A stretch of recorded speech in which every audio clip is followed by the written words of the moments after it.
You're watching France 24. Time for business. We say hello to Kate Moody. Hi, Francois. The debate that's been raging all day on this continent, the end of the bailout program for Athens, a milestone or not? Exactly. It's a question we'll be asking in just a moment to an analyst who knows more about it than we do, certainly. The better part of a decade, though, living on borrowed money. Now Athens is being asked to stand on its own financial feet. The Greek government owes over 300 billion euros to its creditors, including the European Central Bank, European Commission and International Monetary Fund. That's close to 180% of its gross domestic product. Many Greeks, meanwhile, say they've been crushed by austerity measures imposed by those creditors and worry their fate won't improve once the lending program is officially over. Now, for more, we can cross to Thanos Vamvakidis, Managing Director and Head of Foreign Exchange Strategy at Bank of America Merrill Lynch. Thanks for being with us this evening. What do you think? Is today's exit from the bailout program the beginning of a new concrete chapter for Athens, or do you think it's mostly symbolic? Definitely it is a new chapter for Greece after 8 years of being in an official adjustment program.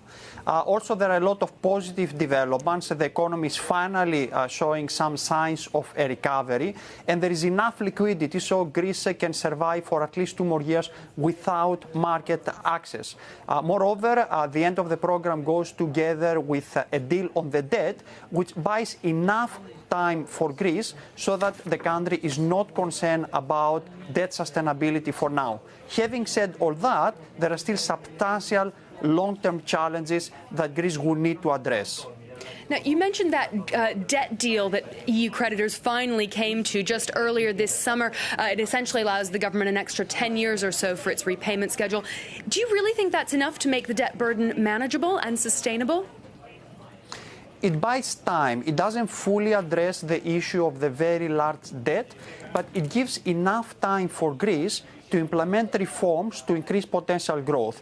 It is important to note that the official creditors are still quite pessimistic about the growth potential in Greece. So the IMF expects, for example, growth in the long term in Greece to be between 1 and 1.5%. In this case, the debt will remain unsustainable. If, however, Greece takes advantage of the time ahead and implements structural reforms to increase potential growth, then the debt can become sustainable in the long term. What about investors? Do you think they're confident enough with the situation in Greece to put their money back there? For now, yes, up to an extent. Greece has been a successful trade for investors. However, the main investor pool in Greece are still hedge funds, short-term investors. The country has not managed yet to attract real money, to attract greenfield investment. This is why from now on it is very important to focus more on structural reforms, to focus on improving the investment environment in order to attract investors with a longer-term commitment to Greece. Now, you've also in the past worked for the International Monetary Fund, notably on a project that warns of possible economic and financial risks ahead of time. What do you think are the biggest risks currently facing the European Union? Well, there are still substantial challenges. In a way, the Eurozone has managed to survive because of the ECB. So looking forward, as the ECB exits from QE policies, it will be much more difficult for Eurozone economies, particularly for peripheral economies as borrowing costs increase. For the EU more broader, definitely the Brexit negotiations ahead are very important. And finally, it is very important to progress more on the reforms that started during the crisis to move towards a closer union. Is the Eurozone itself better prepared to support its member states and withstand such shocks than it was a decade ago? It is better prepared to respond to crises. A lot of institutions were put together during the Eurozone crisis to strengthen the Eurozone during a difficult time. But I don't think the Eurozone is ready yet in order to avoid a crisis.